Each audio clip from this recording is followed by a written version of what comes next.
Oi pessoal, aqui a gente está dando prosseguimento ao nosso canal de filosofia, né?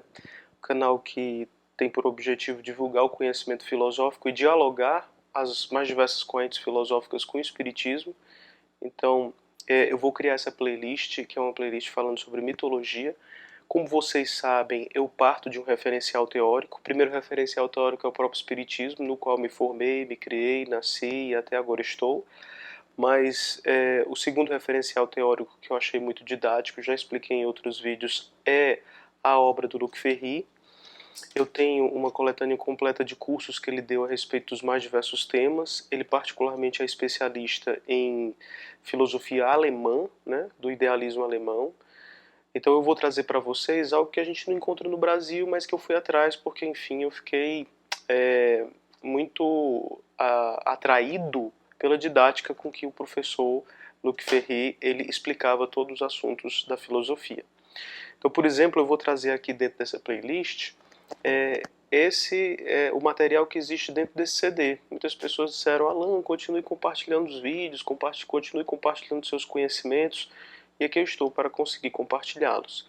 Então, esse curso aqui ele é um curso em 4 CDs, então acho que cada CD deve ser 1 hora de duração, então vão ser umas 4 horas aí de conteúdo, talvez eu simplifique em alguns momentos, né? Mas realmente são 4 CDs, né? Você vê o primeiro, o segundo eu estou ali no meu computador fazendo download pro meu computador, mas aí tem o terceiro, tem o quarto, e tem um livrinho onde ele mostra todos o material em que ele vai se pautar, né? O que é que você tem no primeiro, no segundo, terceiro e no quarto. Então, eu vou divulgar isso daqui com vocês, vou compartilhar, não vou ser egoísta, como muitas pessoas dizem. Na verdade, não é um egoísmo, é realmente uma falta de tempo. Eu não dedico minha vida à filosofia, assim, não profissionalmente, não sou um professor de filosofia em nenhuma faculdade. Eu gosto de estudar filosofia para conseguir entender os paradoxos da vida, as contradições, tentar resolver alguma coisa das perguntas que me machucam, né, que machucam minha alma, mas eu não sou um profissional acadêmico, etc, né? Então, assim, um vídeo que fez muito sucesso foi o de Nietzsche, e continua fazendo sucesso. Toda semana praticamente eu recebo um comentário ou a favor ou contra. As pessoas não veem os vídeos e não entendem o que eu estou fazendo e, portanto, elas acham que eu estou me metendo ao profissional. Não estou. Estou, na verdade, tentando divulgar para um público leigo questões de filosofia. E acaba, como o professor Ferri, ele é um professor muito didático e cheio de conhecimento, e eu acabo tocando no âmbito do profissional. E algumas pessoas que são hiper especialistas vêm até o nosso canal para entrar dentro do mérito da crítica. E eu fico muito feliz e eu fico muito grato por essas pessoas estarem vindo. Obviamente que tem aquelas que simplesmente vêm para escarnecer, essas daí não contribuem nada, a gente simplesmente passa adiante.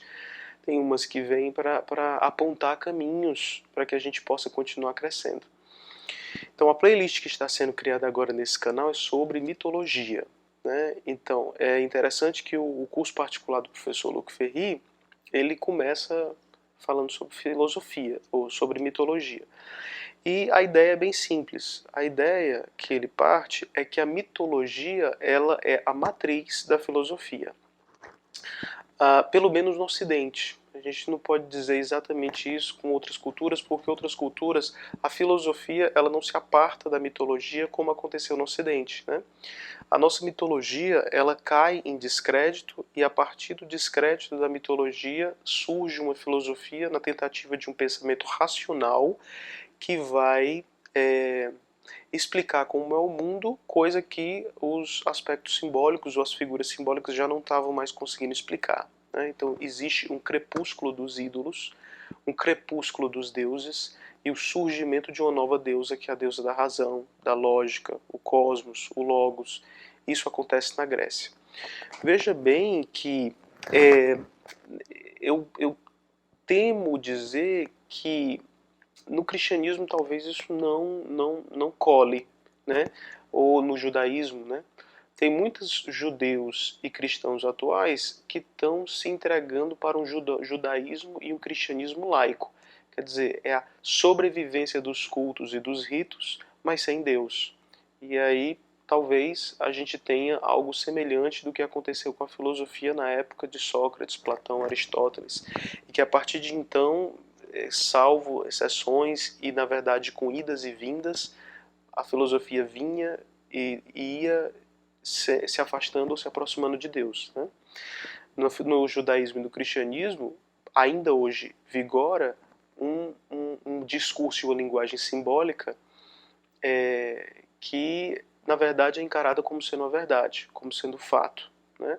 Mas a gente poderia imaginar, por exemplo, que a mitologia na figura de Zeus e todo o seu panteão, na figura da criação do cosmos, nos deuses que se confundiam com a própria natureza, aquilo ali era considerado como pura verdade entre aqueles que professavam as religiões da Grécia antiga, a de Homero, né? A da época de Ilíada e Odisseia. Então isso era considerado a mais pura verdade. Não era considerado uma história no sentido de história da carochinha ou de uma fantasia, né? Como é, por exemplo, um dos conceitos de mitologia. A mitologia é uma história, uma fantasia. Não, não é. A mitologia para aquela época era considerada como a mais pura verdade. E ela chegava inclusive a decidir perrengues entre povos que compartilhavam da mesma mitologia, entre espartanos e atenienses, por exemplo, né? Ah, mas Ulisses faria isso, né? Que é o mesmo Odisseu. Ah, mas Aquiles, o grande Aquiles, faria tal coisa. Então, aquelas pessoas citavam a filosofia, como hoje, por exemplo, os protestantes e os católicos, eles citam versículos bíblicos, né? Moisés, né? Isaías e o próprio Jesus dentro dos seus milagres. Então, assim, com isso eu não quero dizer que o que aconteceu na Bíblia é falso, né? Pelo menos no Antigo Testamento, vários estudos históricos e arqueológicos têm mostrado que algumas coisas elas fazem parte de uma ficção, mas uma ficção que não pode ser considerada como simplesmente algo inventado, como sendo uma mentira para poder colar. Não. Faz parte de um outro tipo de raciocínio, um outro tipo de forma de ver a vida, que a gente poderia dizer que é uma forma simbólica, né? Uma forma em que não estava apartado ainda as imagens da natureza e as grandes forças que eram que integravam o nosso íntimo com o que estava fora, não estava apartado da razão. Esse fenômeno de apartar literalmente o simbólico do que é real, isso vai acontecer na Grécia, né? E aí por motivos que talvez a gente vá tocar mais adiante.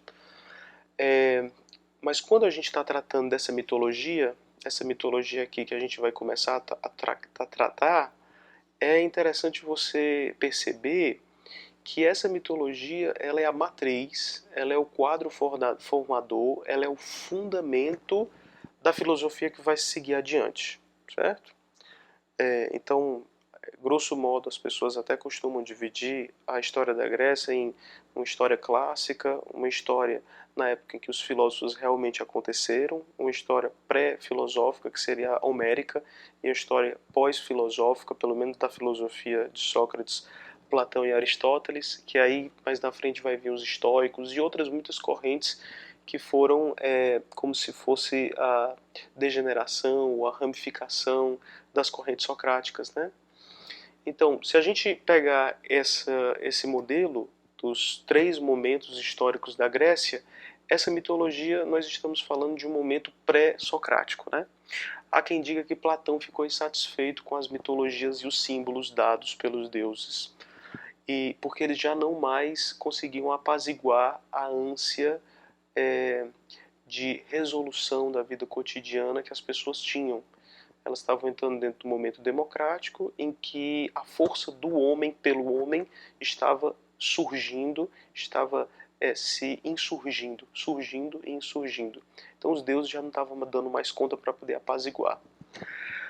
Uma coisa que a gente pode falar, isso é interessante, é que todos os sistemas de crença eles têm uma duração até o momento que conseguem apaziguar as angústias dos seres humanos com relação a todo esse arredor, essa circunvizinhança que nos ameaça, né? Então isso daí é clássico, todo livro de filosofia que for atrás você vai encontrar Os seres humanos eles vão atrás de diminuir as angústias do seu coração face às ameaças que o circundam através de sistemas de crenças ou sistemas de raciocínio, né? O primeiro deles, não estou dizendo que seria o primeiro cronológico, mas o primeiro que eu estou citando é o mitológico, né? Você poderia citar um outro sistema que seria o lógico-racional e um sistema que é muito moderno ou contemporâneo, muito atual, o sistema científico. Mas nesse momento, isso é importante colocar, que esses sistemas na verdade se equivalem. Se equivalem. Aqui eu não vou colocar a filosofia como sendo maior do que a mitologia ou maior do que a ciência como sendo maior do que os outros, sabe? Porque nos estudos que eu venho empreendendo pela minha vida fora, eu venho percebendo que muitas vezes os mitos eles conseguem chegar mais ao ouvido e ao coração das pessoas e, portanto, fazer fecundar o intelecto do que o raciocínio lógico-matemático, que por vezes parece ser muito esquelético, né? O que é que na nossa vida a gente consegue reduzir a premissas lógicas e silogismos? Muito pouca coisa, pessoal. Muito pouca coisa, né? O que é que da nossa vida a gente consegue... O que é que da nossa vida a gente conseguiria fazer se a gente tivesse que provar cientificamente em laboratório ou o que quer que seja dentro dos estudos, se a gente tivesse que provar, né? A ideia é essa. O que a gente conseguiria fazer na nossa vida se tudo a gente tivesse que provar? Nada, praticamente nada. Se eu tiver que fazer um café, eu tenho que provar que o fogo esquenta a água e, portanto, vai acontecer a fervura da água sob determinada temperatura. E eu só vou acreditar se essa temperatura é a verdadeira se eu tiver métodos de mensurar que chegou nos 100 graus Celsius para provocar a ebulição. Não é assim que acontece. A nossa vida, ela gira em torno de automatismos. Mas muitas vezes nós peitamos com angústias que nos devem levar para uma busca, a busca de imagens que acalmem o nosso coração. As primeiras imagens e as imagens mais diretas são as imagens mitológicas, né? No cristianismo, imagens de parábolas, imagens de histórias. E de novo, não tem como a gente falar a partir de agora que isso é melhor do que aquilo. Vamos simplesmente considerar assim. Olha, a mitologia não era história de carochinha. A mitologia não era uma conversa para boi dormir. Não era superstição. A mitologia ela trabalha com imagens profundas que elas colam com o seu psiquismo, com o seu inconsciente, com o seu consciente. E é óbvio que elas só colam se elas tiverem um fundo de verdade, se elas conseguirem conectar com a realidade. Não sei se você tem não sei se você tem o hábito de contar histórias, mas o fato é que as histórias que nós contamos, elas só repercutem nas pessoas, elas só reverberam no ouvido das pessoas se essa história tiver um eco com algum sentimento, com alguma verdade, né? Então, não é porque eu não estou conseguindo fazer isso dentro de uma premissa e dentro do silogismo que isso daí não vai ser verdadeiro. Claro que, à medida que a gente vai contando as histórias a partir das nossas ficções, se ela se desconectar completamente da realidade, isso daí vai fazer com que as pessoas viajem, voem e não voltem mais. E essa história nunca vai vingar e nunca vai fincar raízes dentro de uma comunidade. Agora você imagina o universo mitológico, por exemplo, da Grécia, né? Essas histórias elas não eram escritas. As pessoas dizem que essas histórias eram narradas. E nos mais diversos tribos, essas histórias elas passaram como se fossem cantadas. Não só as histórias da Grécia, mas nas mais diversas civilizações, as primeiras histórias mitológicas eram as histórias cantadas, através de poesia, tinha ritmo, tinha métrica. Então, primeiro de tudo, já essa arte, ela fica. Mas ela só fica se ela encanta. Ela só fica se encanta. Então, mas não é simplesmente o encantar. O encantar é só um primeiro nível do critério para você eternizar uma história. O segundo nível, então o primeiro nível a gente poderia dizer que é o belo. O segundo nível, que não necessariamente é um nível acima, hierarquicamente, porque a coisa vinha junta, é o nível da verdade. Então, assim, é verdade que essa história conta algo que é verossimilhante ao que nós vivemos? Sim, é verdade. Então, essa história está falando algo que devemos guardar. E na medida que nós víamos que isso daí devia guardar, essa história começava a se eternizar por todas as gerações. Valia a pena você pegar uma história dessa e decorar, como sendo um sentido, como sendo um provérbio, como sendo algo que te conduzisse, algo que te desse um caminho, que te desse um norte. E não só isso. Era importante eu pegar essa história e não só guardar, mas passar para as gerações seguintes, passar para os meus amigos, colegas e irmãos, todas as pessoas que eu amava, a fim de eu conseguir, de certa forma, salvá-las, né? Então veja que esse é o primeiro argumento do Ferri. Toda filosofia e toda mitologia, para além de valores morais, que geralmente são as histórias de carochinha que nossas mães nos contavam quando éramos pequenos, né? Para nos proteger de aflições, como por exemplo o lobo mau representando o perigo que está lá fora. Mas para a mitologia, particularmente, só valia a pena você guardar uma mitologia, não só porque ela carregava valores morais que te ajudavam a se conduzir no cotidiano, mas é porque elas carregavam valores transcendentais que te ajudavam a diminuir a angústia da finitude, certo? Esse é um primeiro argumento muito importante do Ferri, muito importante. É a tal ponto importante que ele vai dizer que dentro das mitologias você tem o esboço do que ele vai chamar de filosofia laica. É uma sabedoria que nós podemos cultivar mesmo não acreditando em Deus. Para mim isso daí é muito complicado, né? Porque eu parto de uma concepção religiosa em que Deus existe, embora ele não consiga ser provado tão facilmente. Há quem diga que existe prova de existência de Deus olhando para a natureza, e aí você tem que olhar para o Criador. Eu já acho um pouco complicado a gente entrar nessas questões. Também um outro debate filosófico, né? Fé versus razão. Mas também partícipe da dualidade, da dicotomia que a gente que o nosso cérebro veio sendo submetido nos últimos séculos.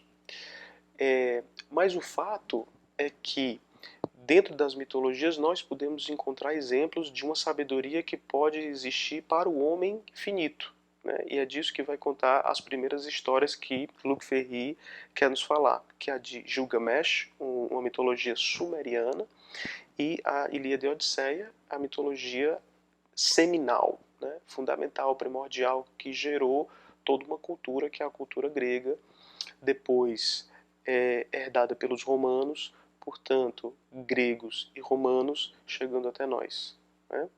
Outro tipo de mitologia, só que a gente não vai chamar de mitologia, né? A gente vai chamar de histórias da nossa base cultural, mas eu vou chamar aqui de mitologia só porque, por analogia, a mitologia da Bíblia, né? E depois os fatos que aconteceram narrados na vida de Jesus, né? Então, todas essas histórias, elas são o fundamento das nossas crenças, dos nossos valores, dos nossos costumes aqui na civilização ocidental.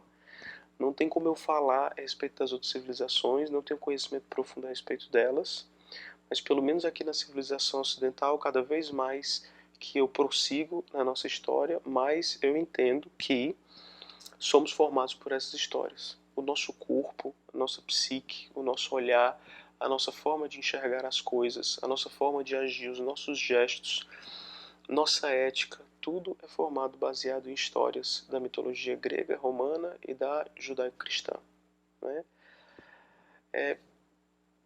E é isso. Então, por um primeiro momento aqui dessa playlist, é importante que você tenha essa ideia, né? Que a mitologia ela é uma matriz fundadora do nosso pensamento, seja ele filosófico e até mesmo científico. Bem lá na frente a gente pode comentar um pouco mais a respeito disso. E que dentro dessa mitologia a gente vai poder encontrar uma espécie de comportamento que é uma sabedoria diante da finitude do homem, que é uma das angústias máximas que nós temos, uma sabedoria que é como nós podemos nos portar diante disso, certo? É importante você ter essa ideia que existe mais ou menos esses dois valores. É possível que você seja um bom cidadão, que você respeite, seja generoso. No ápice que você faça caridade o tempo inteiro. E, no entanto, você vem à falência caso você enfrente a morte de um ser amado. Os valores morais, eles são insuficientes para poder tirar a angústia da finitude. Então, o âmbito da finitude é um âmbito, é um círculo, é um campo em que a moral não acalenta, não consola, né? Não diminui os espinhos que ficam dentro da tua psique. Então, esse âmbito é um âmbito que quem lida é a religião, ou a filosofia, ou a mitologia. É isso. Então, a partir de agora, vamos começar a contar um pouco dessas histórias, passo a passo, e delas extrair significados, que é exatamente o que os filósofos na maior parte das vezes faziam. Traduzir parábolas e mitologias em linguagens que podiam ser universalmente entendidas pelos mais diversos povos.